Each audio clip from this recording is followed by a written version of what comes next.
जमे को नहाए। बोलो गोविंद भगवान। आज धर्मराज जी बोले, ए हमारे दूतों, तुम्हारी हार हुई और विष्णु के दूतों की विजय हुई। जाइए एक बार नारायण नाम जपने से 1 वर्ष का जीवन और दे रहा हूं, और जैसा कर्म करोगे उसी के अनुसार तुम्हें फल भोगना पड़ेगा। प्राण छोड़ दी, कन्नौज में शरीर पड़ा था, प्राण आ गए, ब्राह्मण कुंठ बुला लिया। बोलो गोविंद भगवान की जय। अजामिल का मोक्ष हो गया।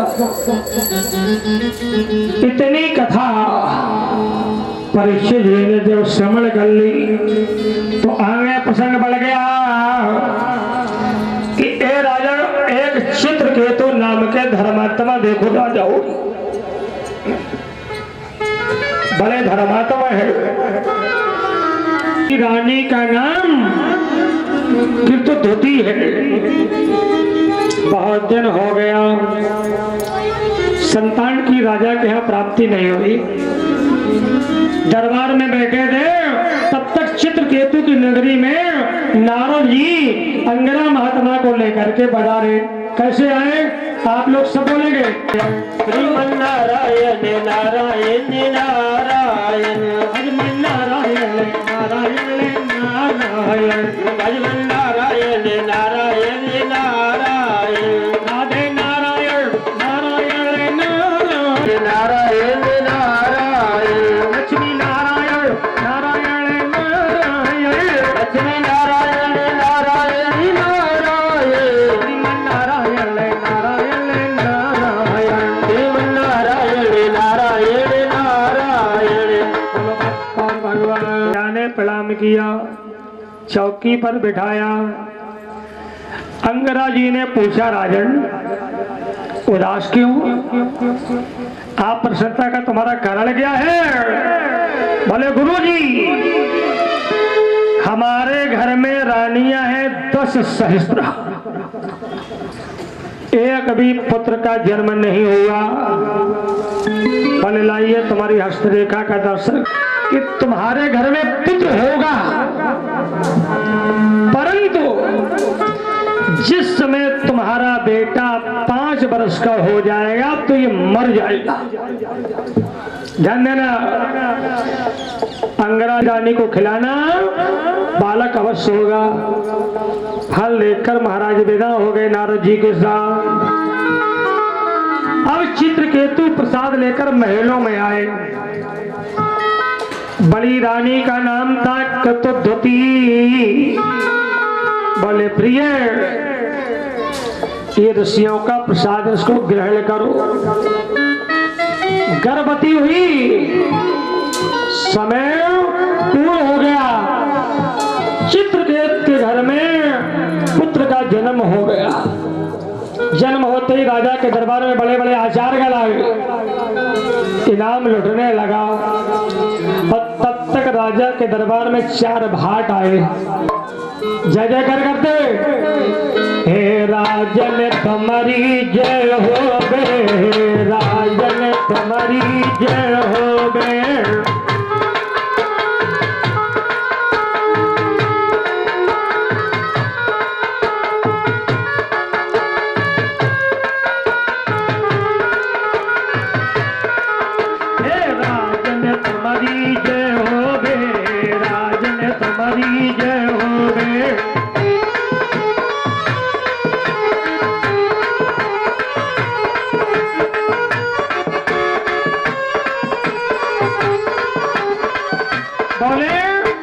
सरकार की जय जयकार।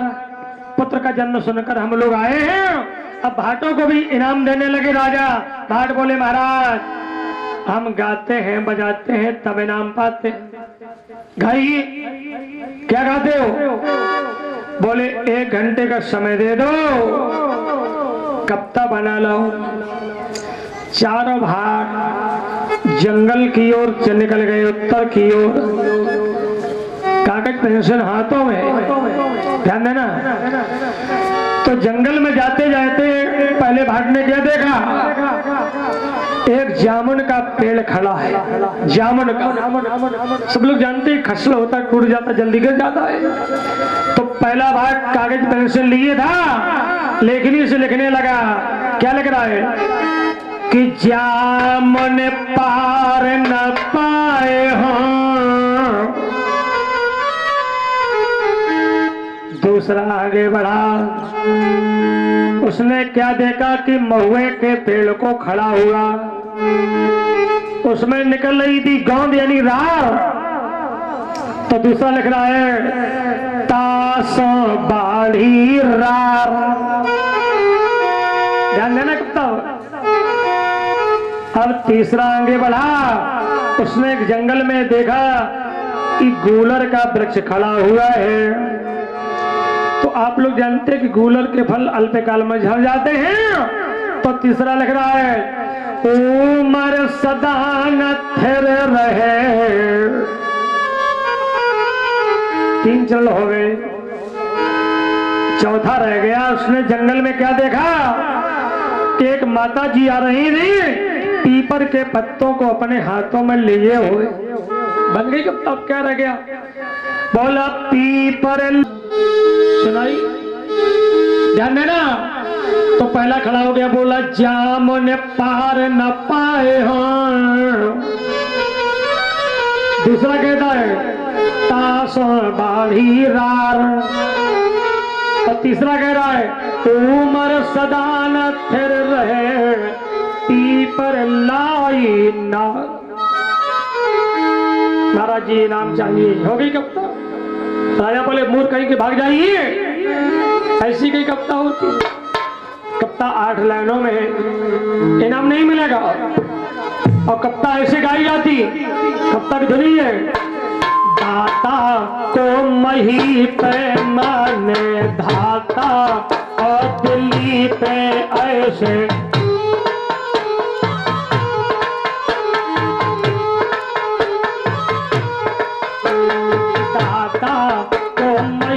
पे माने धाता, और दिल्ली पे ऐसे।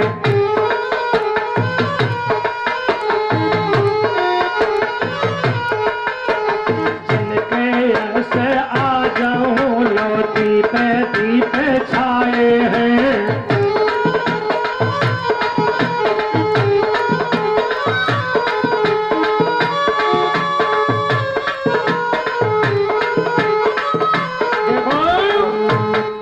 कविता गाई जाती। भाग जाइए, इनाम नहीं मिलेगा। भाट बोला महाराज इनाम तो बाद में, पहले अर्थ समझो कितना गुण सुंदर हो करके अशोक वाटिका में लाता है। आज जानकी जी अशोक वाटिका में अशोक वृक्ष के नीचे भगवान राम के ध्यान में बैठी हुई है। उसी समय रावण की पत्नी जिसका नाम था मंदोदरी, इसको मालूम हो गया कि मेरा पति जानकी का हरण करके अशोक वाटिका में लाया है। तो मंदोदरी अपने पति के चरणों को पकड़ करके रावण को समझा रही क्या कि जामुन पार न पाए हो। मंदोदरी कह रही कि हे स्वामी जी, जामुन पार न पाए हो, जिन राम जी को बड़े बड़े ऋषियों ने मुनियों ने पार नहीं पाया। दूसरा कहता तासो बाढ़ी रा, समझ लेना, उनसे आपने रार बढ़ाई जो माता जी का हरण किया। और तीसरा कह रहा है उमर सदा न थिर रहे, और उम्र जो है हमारी छल छल पल पर घटती जा रही, आखिर एक दिन मरना ही पड़ेगा।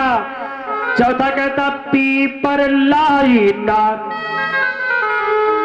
पीपर लाई नार का मतलब ये है कि हे प्री, जो तुम पराई नारी का हरण करके ले आए हो तो सम्मान के साथ माता जी को विदा करो। बोलो गोविंद भगवान की। भाटों ने जवाब दी कि इनाम खूब मिला। इस गाते हुए लौट गए। अब श्रोताओं, पुत्र की अवस्था धीरे धीरे पिता के घर में आज 5 वर्ष की पूर्ण होने जा रही।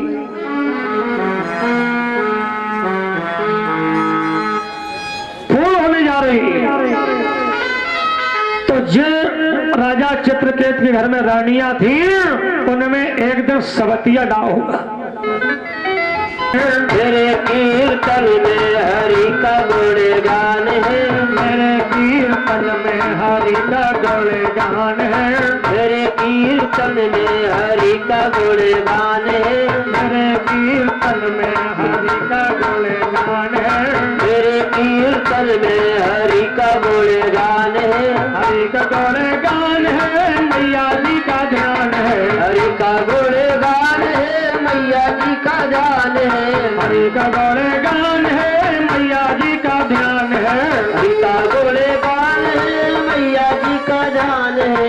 सब मिलकर गाओ हरि का गुणगान है, सब मिलकर गाओ हरि का गुणगान है, सब मिलकर गाओ हरि का गुणगान है, सब मिलकर गाओ हरि का गुणगान है, मेरे कीर्तन में हरि का गुणगान है, मेरे कीर्तन में हरि का गुणगान है।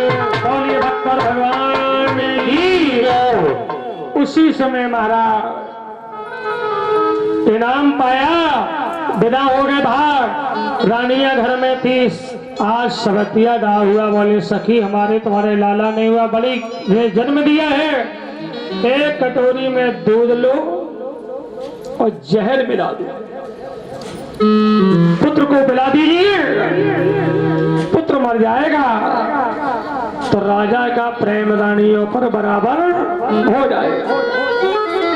माताओं ने कटोरी में दूध लिया, जहर मिलाया, खिलता हुआ आया, लाला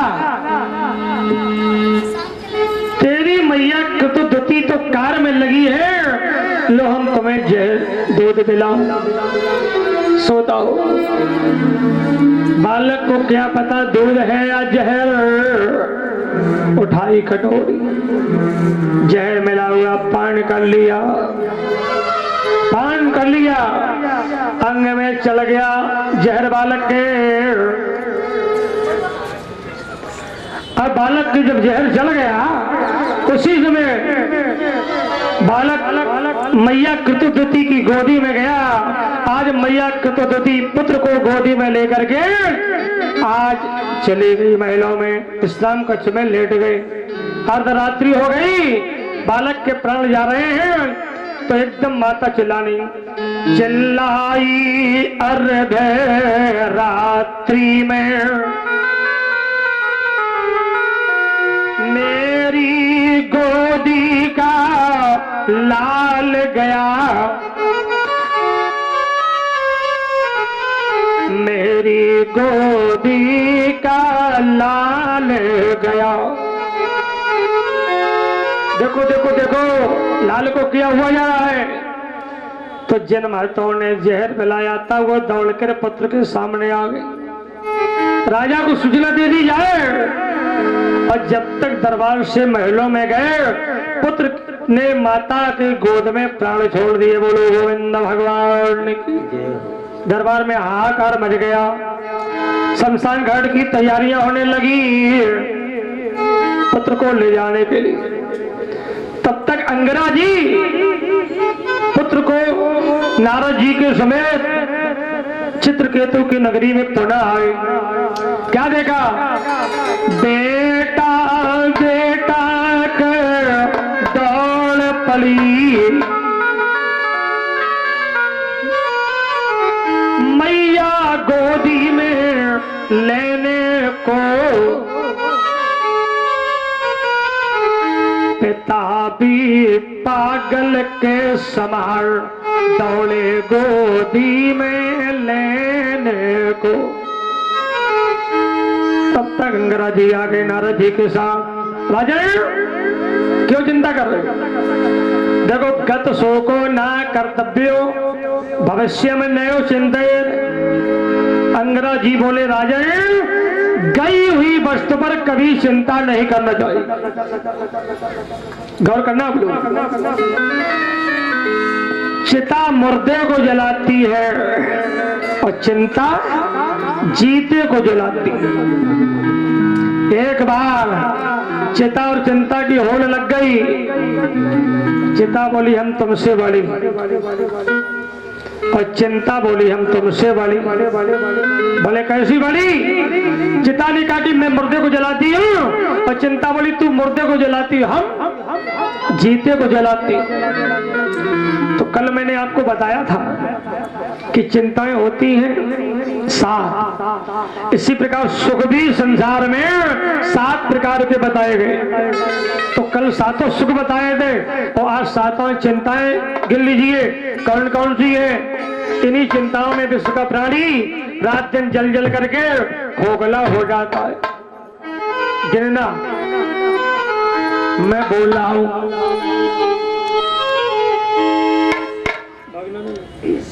क्या?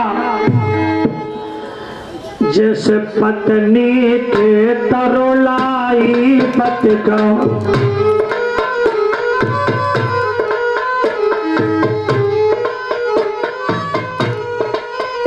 देखो पहली चिंता कौन है, ध्यान देना। जिस पत्नी के तरुलाई पति का देहांत हो गया। पूजन में कौन था? हो गंधर्व सप्तमा। ये गंधर्व था हो नाम का। एक बार गंधर्वियों को साथ में लेकर एक तालाब में स्नान करने आया। स्नान कर रहा था और ये जो हमारी माताएं हैं ये पूर्व जन्म में थी चींटियां। तालाब के किनारे बिल था इनका। हमने अंजलि में जल उठाया और मुख में भर लिया और चींटियों के बिल पर बार बार कुल्ला कर दिया, जिससे बेचारी सब एक साथ मर गई। मरने के बाद मेरी मां बनी, मैं इनका बेटा बना। तो इन्होंने पूर्व जन्म का बदला आज मुझसे चुका लिया है। इसमें किसी का दोष नहीं। क्यों? गोस्वामी में जी लिखा है कि कर्म प्रधान देश रचता।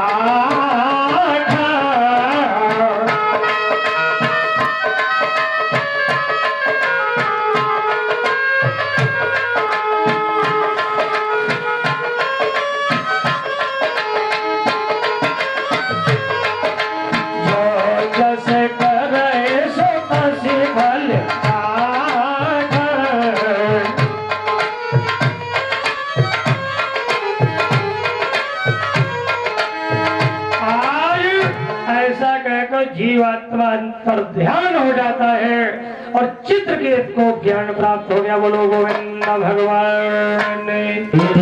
से भरो रे राधा रानी लागे महारानी लागे। खारो खारो यमुना जी को पानी लागे। मीठे रस से भरो रे राधा रानी लागे महारानी लागे। खारो खारो यमुना जी को पानी लागे।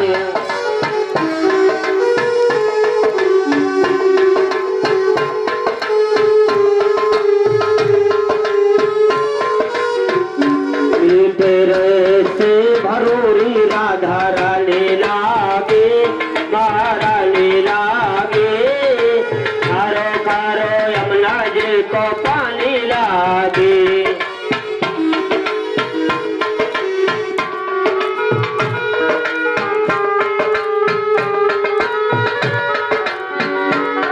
और यमुना जी तो कारे कारे राधा गोरी गोरी। हाँ यमुना जी तो कारे कारे राधा गोरी गोरी।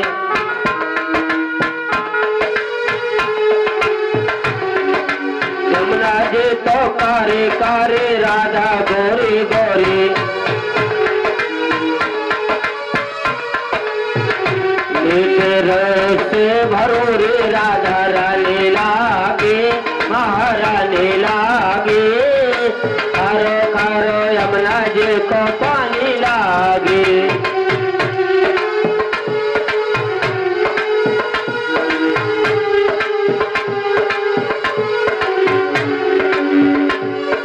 यमुना जी तो कारे कारे राधा गोरी गोरी वृंदावन में धूम मचावे बरसाने की छोरी वृंदावन में धूम मचावे बरसाने की छोरी गरजे धाम राधा जी की राजधानी लागे राजधानी लागे कारो कारो यमुना जी को पानी लागे पीट रहे से भरोरी राधा रानी लागे कारो कारो यमुना जी को पानी लागे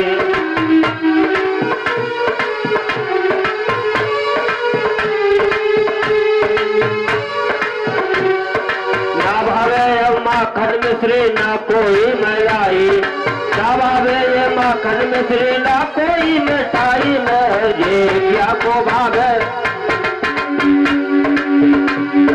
ना भावे ये माखन मिश्री ना कोई मलाई नैरोबे को जुतिया को भावे राधा नाम मलाई गरजे भाल की किशोरी गोले धाली लागे गोले धाली लागे कारो कारो यमुना जी को पानी लागे पीटे रहते भरोरी राधा रानी लागे कारो कारो यमुना जी को पानी लागे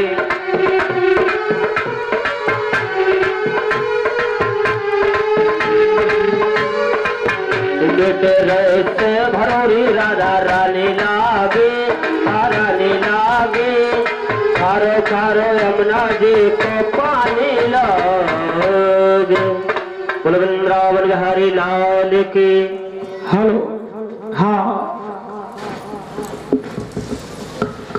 बोलिए भक्त और भगवान की जय हो। तो देखिए गंगा के किनारे महाराज जी बैठे हुए हैं इन्होंने प्रश्न किया है बोले महाराज कल आपने मुझे बताया था कि बैकुंठ के दो द्वारपाल जय और विजय जिनको श्राप लगा सनक महात्माओं का कि तुम 3 जन्म तक दैत्य योनि में जन्म को धारण करो जिन्होंने तिथि के गर्भ से कश्यप जी के पुत्र हिरण्यकशिपु के नाम से प्रकट हुए तो हिरण्यक वध की कथा तो सुन चुके हो अब इनके भैया की कथा सुनाओ कि किस तरह हिरण्यकशिपु के वंश में प्रहलाद जी आए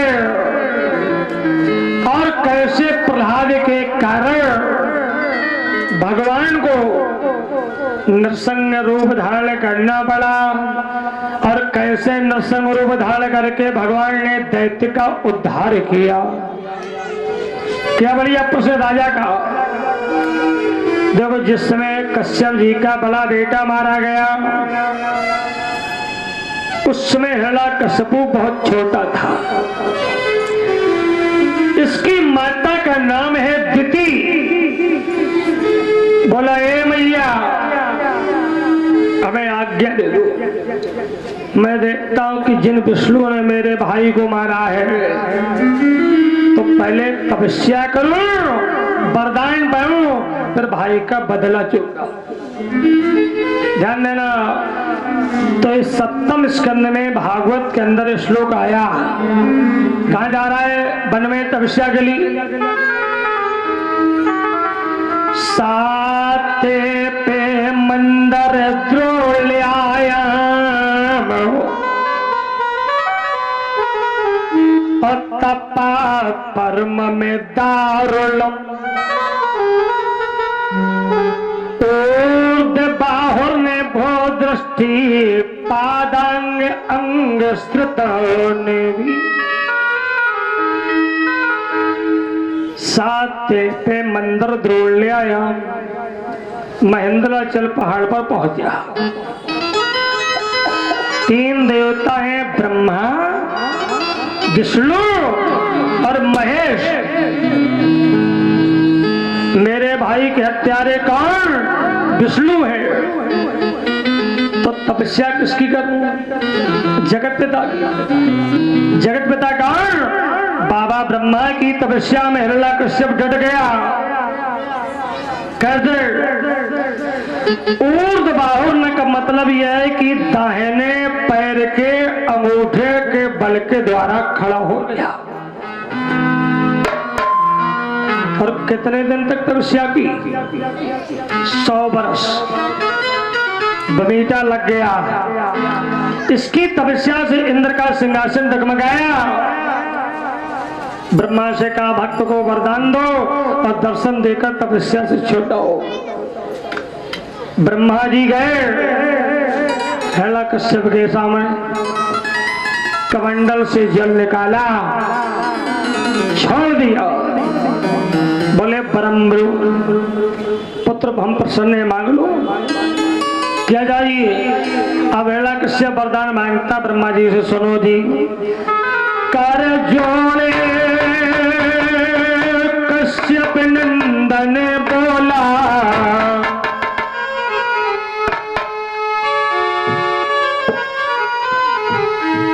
ये ब्रह्मा से वरदान मांग रहा है। क्या? कर जोड़े कश्यप नंदन बोला, अरे पर दीजे हे गुरबर।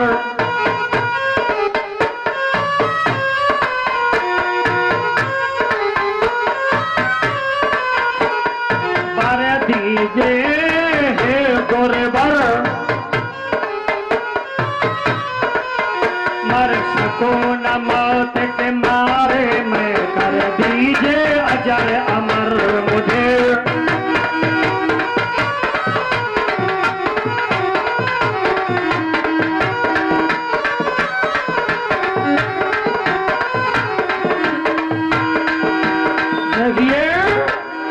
बोला बाबा मौत के मारे न मरे, अजर अमर बना दो।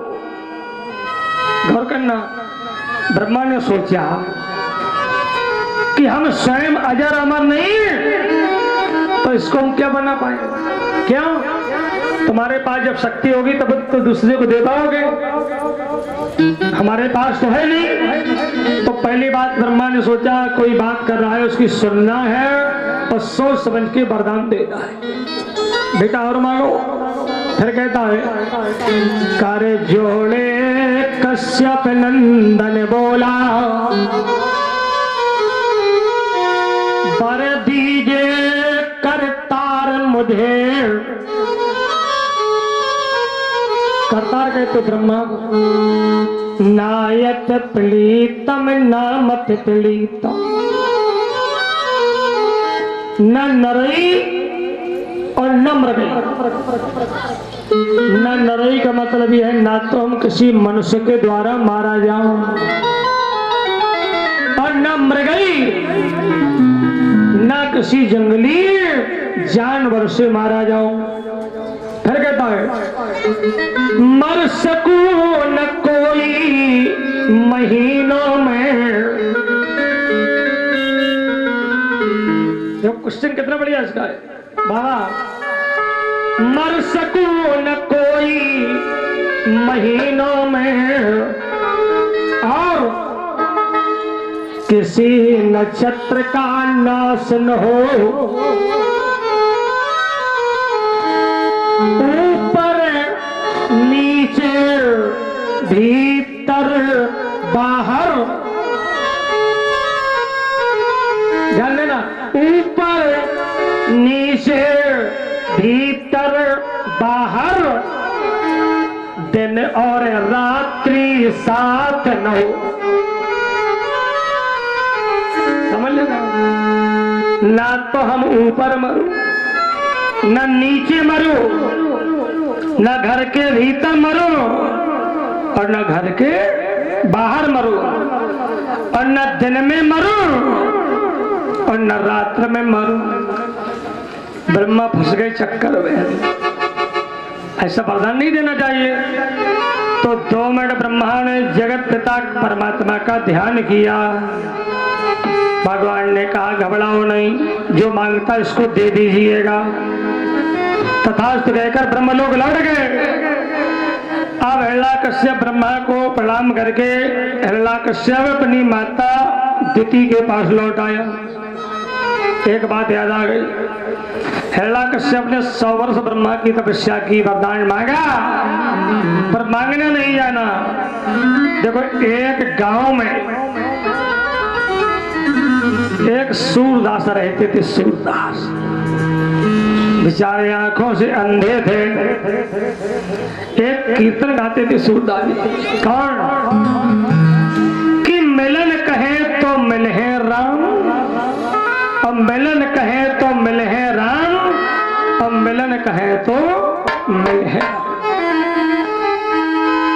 गाते गाते घर से निकले, बगीचे में जा रहे थे, रास्ता भटक गए, एक कुएं में जाकर के गिर पड़े। डर के चिल्लाने लगे, बोले मिलन कहे तो मिले राम। रास्ता घिरे, वहां से निकले, आवाज बढ़ी, कुएं पर आए। बोले दादा पड़े। सूरदास गांव में सूचना दे दी, गांव भर इकट्ठा हो गया, रस्सी के सारे कुएं में उतरे लो। पकड़ के सूरदास को निकालने के लिए चले। अब सूरदास जी गांव वालों से बोले भैया एक तरफ हट जाओ, एक तरफ हट जाओ। बोले क्यों? बोले मिलन कहे तो मिले हैं राम। गांव वाले बोले दादा सर्दी कड़ाके की पड़ रही इस समय, रात भर में गोविंदा नमो नमः हो जाओगे, बाहर निकल चलो। बोले आप लोग भाग जाइए। गांव वाले लौट आए। रात्र के 12 बज गए, कड़ाके की ठंड पड़ रही। सूरदास घबराए, मिलन कहे तो मिले राम, मिलन कहे तो मिले राम। 12 बजा था रात्रि का। भगवान के कानों में आवाज बढ़ गई, क्या? नाम लेते हर हृदय बिचारा दो।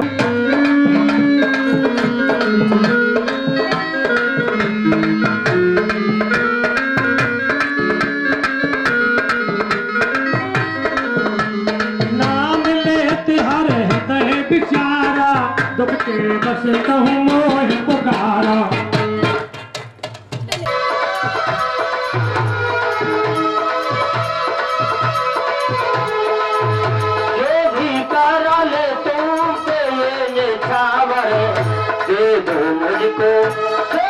मुझको सजाया मेरे अलवेलेरा, मेरे अलवेलेरा, मेरे अलवेलेरा, मेरे अलवेलेरा।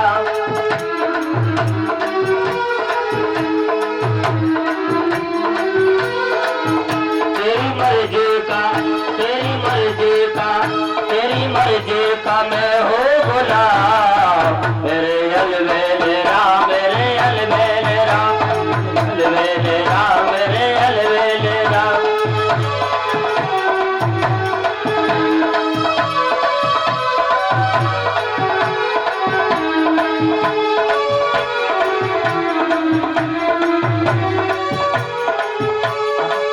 हार चुका हूँ सब अपने लगा कर, हार चुका हूँ सब अपने लगा कर।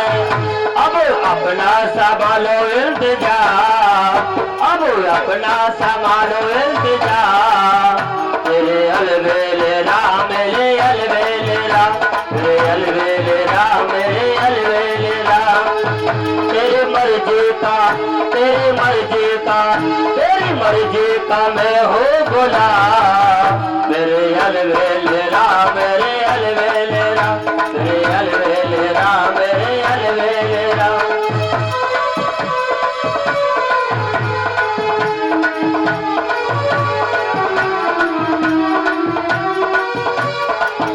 तेरी मर्जी का मैं हो बोला, तेरी मर्जी का मैं हो बोला। तेरे अलवेलेरा, मेरे अलवेलेरा, मेरे अलवेलेरा, मेरे अलवेलेरा।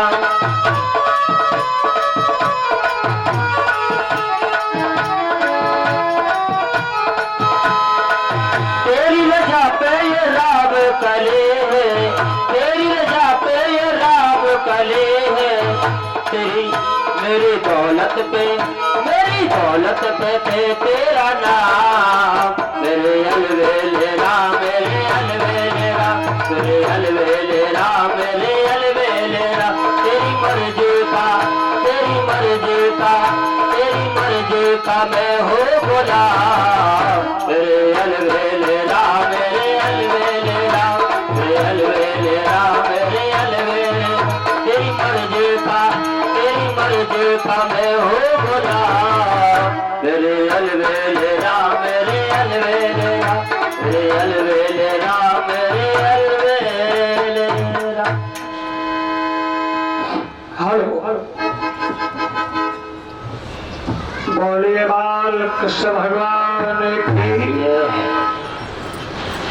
तो भोले बाबा ने मैया कौशल्या से कहा लो मैया अब आज से तेरे लाला को नजर नहीं लगेगी।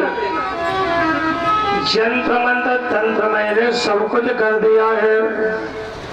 भगवान शंकर दर्शन पाने के बाद काकभूषण को लेकर के कैलाश की ओर प्रस्थान किया। बोलो शंकर भगवान की। इधर अयोध्या में लक्ष्मण भरत शत्रुघ्न जी का जन्म और नामकरण संस्कार अयोध्या में मनाए गए। आगे बाबा ने लिखा है लेखनी से कि गाद तने मन चिंता व्यापी आहार बिन मरे निश्चर पाती। गाद पुत्र कौन है? गुरु बाबा विश्वामित्र। इन्होंने सुना है कि प्रभु का अवतार हो गया तो अवध में चला जाए। तो गुरु विश्वामित्र अयोध्या पहुंचे। ध्यान देना। तो रामायण में लिखा है कि मुनि आगमन सुना जब राजा अब मिलन गयो ले विप्र समाज। मुनि के आगमन को दशरथ जी ने सुनते ही विप्र समाज के समेत दरबार में लाए। यथोचित पूजन किया। कहा गुरुदेव कैसे पधारे हो? आने का कारण बताओ। अब विश्वामित्र जी कारण बता रहे हैं। बोले सुनो आने का कारण ये अनुज समेत देहो रघुनाथ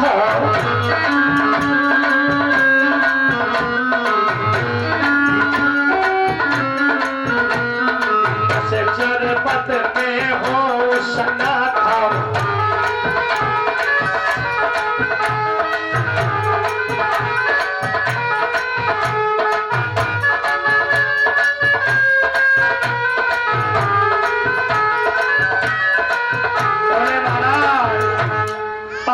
समेत देह रघुनाथ। हमें बड़े बड़े राक्षस यज्ञ नहीं करने देते, बिन डालते हैं। तो कुछ काल के लिए बालकों को समर्पित कर दो जिससे हमारा यज्ञ कार्य संपन्न हो जाए। तो सोने राजा अप्री बानी हृदय कंप मुख तुझ को मिलाओ। विश्वामित्र के वचन को सुनते ही महाराज दशरथ का मुख सूख गया। कहने लगे चौथे पन पायो सतिचारी वचन नहीं कह उचारी।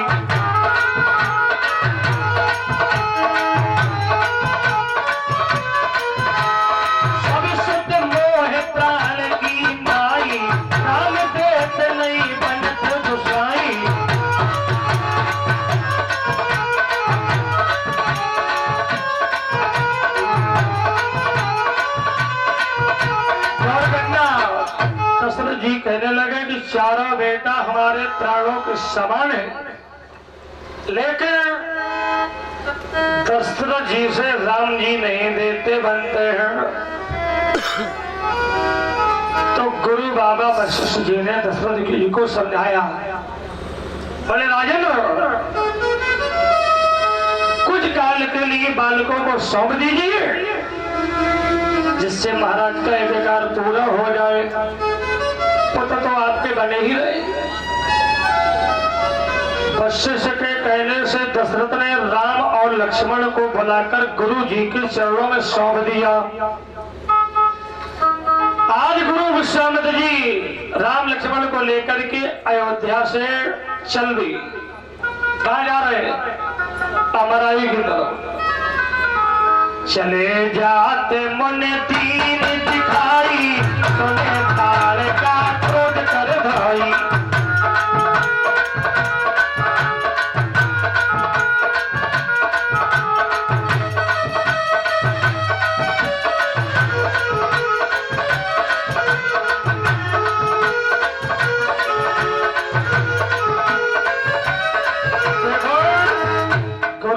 इशारा किया, देख लो बेटा राम लक्ष्मण, यही राक्षसी है ताड़का, और दो है इसके बेटा, ये सुबाहु है और ये मामा मारीच। गौर करना, राम जी ने विचार किया कि अवतार लेते मुझे देर नहीं लगा, प्रथम बार में स्त्री का वध करना पड़ता है। शास्त्रों में नियम है कि स्त्री को मारना, स्त्री का वध करना पाप होता है। अवतार लेते प्रथम बार मुझे स्त्री का वध करना पड़ रहा है। त्रेता में आए तो ताड़का और द्वापर में जाएंगे तो पूतना। सोच लो। तो राम जी ने एक विचार किया कि गुरु बाबा वशिष्ठ जी ने और पिता दशरथ ने विश्वामित्र के चरणों की सेवा के लिए भेजा।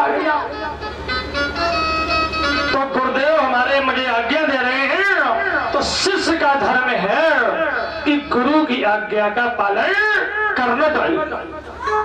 भगवान राम ने तुरंत ही क्या किया, एक ही बाण प्राण हर लीनो, राम हो राम हो राम राम।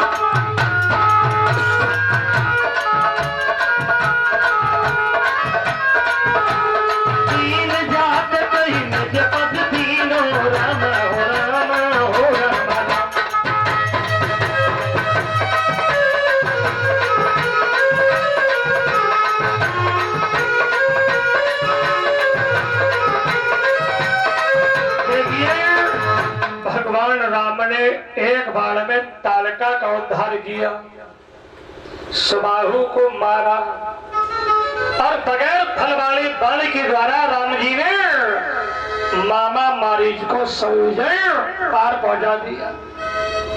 अब गुरु जी यज्ञ करेंगे, दोनों भैया यज्ञ की रक्षा करेंगे, यज्ञ करण लागे मुनिहारी, और आप रहे मख की रखवारी। गुरुदेव के यज्ञ को राम जी ने संपन्न कराया, पुष्पों की वृष्टि हुई और दोनों भैया गुरु जी की सेवा में लग गए। एक चौपाई देखना बड़ी सुंदर है। अपने यहाँ हर वर्ष रामलीला होती है, गांव में भी होती है, देहातों में भी होती है, और यहाँ और यह मंडल में भी होती है। एक चौपाई रामायण की है, सभी राम कथा पढ़ते हैं, सुनते हैं, और राम जी की सुंदर चौपाई है कि भूप सहस 10 एक 12।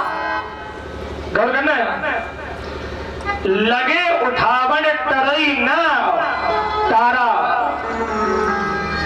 भोग कहते हैं राजाओं,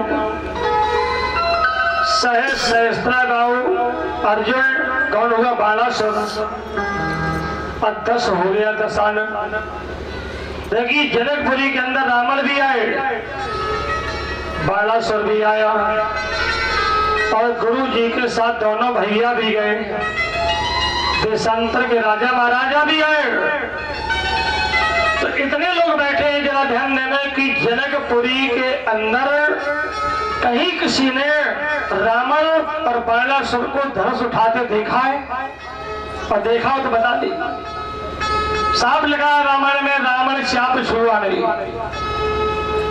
जनकपुरी के अंदर ना तो रावण ने धनुष को उठाया और ना बाणासुर ने उठाया। ये कथा जनकपुरी की नहीं है, अन्य पुराणों से है। कहा देखना, मैं पहले कह चुका हूं कि हर अनंत हर कथा अनंत। देखिए यही धनुष रखा था कैलाश पर्वत पर शंकर भगवान के पास। बाणासुर और रावण दोनों शंकर जी के शिष्य हैं। एक बार बाणासुर कैलाश पर गया, बोले गुरु जी, बोले क्या है? ये धनुष मुझको दे दीजिए। क्या करेगा? बोले शोणित को ले जाएं। शंकर जी बोले बेटा बाले, इसका वजन विशाल है, तुमसे उठेगा नहीं। बाणासुर बोला गुरु जी भुजाएं फड़क रही है, आज्ञा दे दीजिए, उठा ले। बोले नहीं मानते हो तो चले जाओ, रखा उठा लीजिए। आदेश दे दिया शंकर जी ने। अब बाणासुर ने सारी शक्ति लगा दी धनुष को उठाने के लिए, और बाणासुर से धनुष ये नहीं उठा। प्रणाम किया और प्रणाम करके शोणित पर लौट गया। अब लंका से रावण आए। गुरुजी बोले क्या है?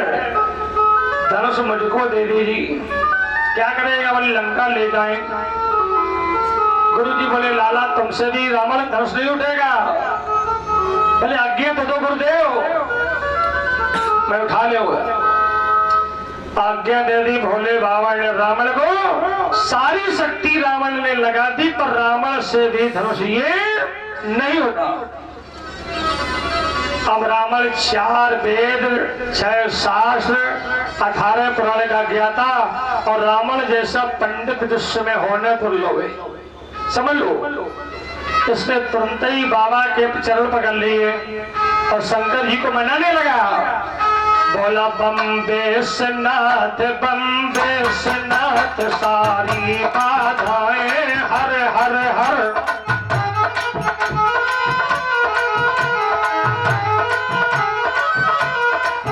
सारी बाधाएं हर हर हर, सारी बाधाएं हर हर हर।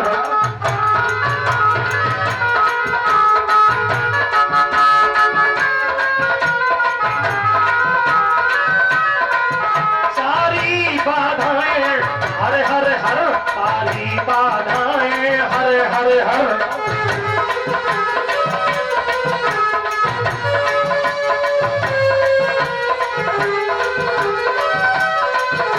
हेलो शंकर भगवान की।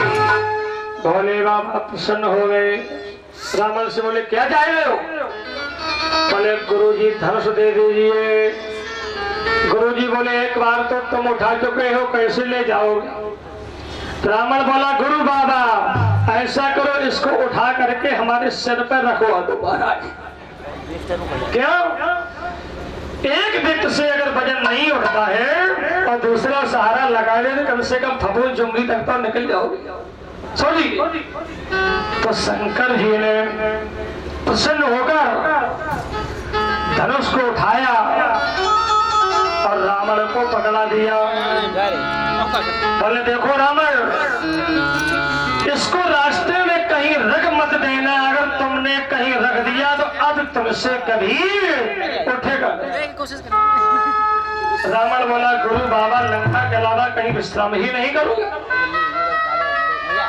अब देखो कैलाश है उत्तर में और लंका है दक्षिण में। ये कैलाश से धनुष लेकर निकला। इसका निकलना हुआ कहां से? जनकपुरी के समीप से होकर के निकल रहा था। उस समय राजा निमि का वहां राज था और निमि के वंश में शीरध्वज पैदा हुए थे, जिनको जानकी जी नाम हुए। भोले बाबा ने देखा कि जानकी का होगा अवतार और धनुष जा रहा लंका, तो ऐसा करूं जिससे धनुष लंका ना पहुंच पाए। तो भोले बाबा ने घंटी हिलाई कैलाश में, क्या हिला दी? रावण को लगाई दी लघु शंखा, समझिए। और लघु शंखा से परेशान सोचता है धनुष रख दिया तो धनुष चला जाएगा, लघु शंखा से परेशान करे तो क्या करे? आश्चर्य में खड़ा है। और तब तक नारद जी का प्रादुर्भाव हो रहा है। श्रीमन नारायण नारायण नारायण बोलो नारायण, श्रीमन नारायण नारायण नारायण, भजमन नारायण नारायण नारायण, भजमन नारायण नारायण नारायण, राधे नारायण नारायण नारायण, राधे नारायण नारायण नारायण, भजमन नारायण नारायण नारायण, भजमन नारायण नारायण नारायण, लक्ष्मी नारायण नारायण नारायण, लक्ष्मी नारायण नारायण नारायण। बाबा जी आ गए। रावण बोले गुरुदेव दादाजी पहुंच गए, क्या है? रावण कहने लगा गुरु बाबा 2 मिनट धनुष को लेकर तुम मार्ग में खड़े हो जाओ, खड़े हो जाओ, और मैं लघु शंखा कर लूं तो कुल्ला आचमन के बाद चला जाऊंगा। तो नारद जी को पकड़ा दिया धनुष, खड़े हो गए। अब रावण ने कान पर चढ़ाओ जनेऊ, देखना लघु शंखा करने लगा। भोले बाबा जाने गए कैलाश पर बैठे, बोले आहा हा, नारद जी ने काम बनाया रावण का। तो बाबा ने कैलाश से घंटी हिलाई, क्या हिला दी? कि धनुष का धार बढ़ाना शुरू कर दिया ना। अब नारद जी पे धनुष नहीं सह रहा है। नारद जी धर के चलाने, रावण जल्दी आओ, जल्दी आओ, भार सहन नहीं हो रहा। उसी समय शंकर जी ने धनुष का बढ़ा दिया भार, उधर रावण की बढ़ाई दी भोले बाबा ने लघु शंखा। देखिए अब नारद जी धर के चलाने, रावण जल्दी आओ, जल्दी आओ, जल्दी आओ। रावण बोले महाराज 2 मिनट ठहर जाओ, 2 मिनट ठहर जाओ। अंत में स्थिति ये हुई कि नारद जी से धनुष जमीन पर खिसक गया। रावण की लघु शंखा बंद, नारद जी खड़े हो गए, कुल्ला आचमन किया, आचमन करके लौट गए। तो यही धनुष का पूजन करने के लिए राजा निमि नित्य आएगा। निमि के यहाँ सिर तुझ हुए और सिर तुझको जानकी जी प्राप्त हुई। तो एक दिन जानकी मैया पिता के साथ रथ में बैठकर पूजन देखने के लिए आई। तो गाय के गोबर से पृथ्वी को जानकी जी ने लीपा और दूसरे स्थान पर धनुष को खिसकाया। जनक जी ने देखा कि रावण ऐसे अयोध्या पर नहीं उठा और हमारी पुत्री ने दूसरे स्थान पर पहुंचा दिया, इस साधारण कन्या नहीं। उसी समय जनक जी ने जानकी के स्वयंवर का आयोजन रखा। गुरु जी को सूचना दी गई, कहा गुरुदेव आप भी दोनों राजकुमारों के समेत जनकपुरी पधारे।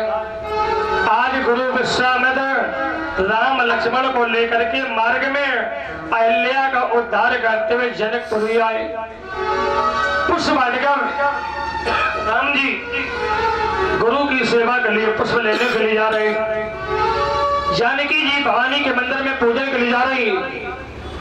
माता जानकी ने भवानी को कैसे पसंद किया है, देखो भवानी का पूजन जानकी ने भी किया, भवानी का पूजन रुक्मणी जी ने भी किया। सतयुग में भी पूजन हुआ, त्रेता में भी हुआ और द्वापर में भी हुआ। और आजकल जब हमारे आपके घर में मांगलिक विवाह कार्य होता है तो माताएं देवी मंदिर पूजन करने के लिए जाती, तो सभी लोग चौपाइयां बोलेंगे, बड़ी सुंदर चौपाइयां भवानी को प्रकट करने के लिए, प्रसन्न करने के लिए। क्या बढ़िया है।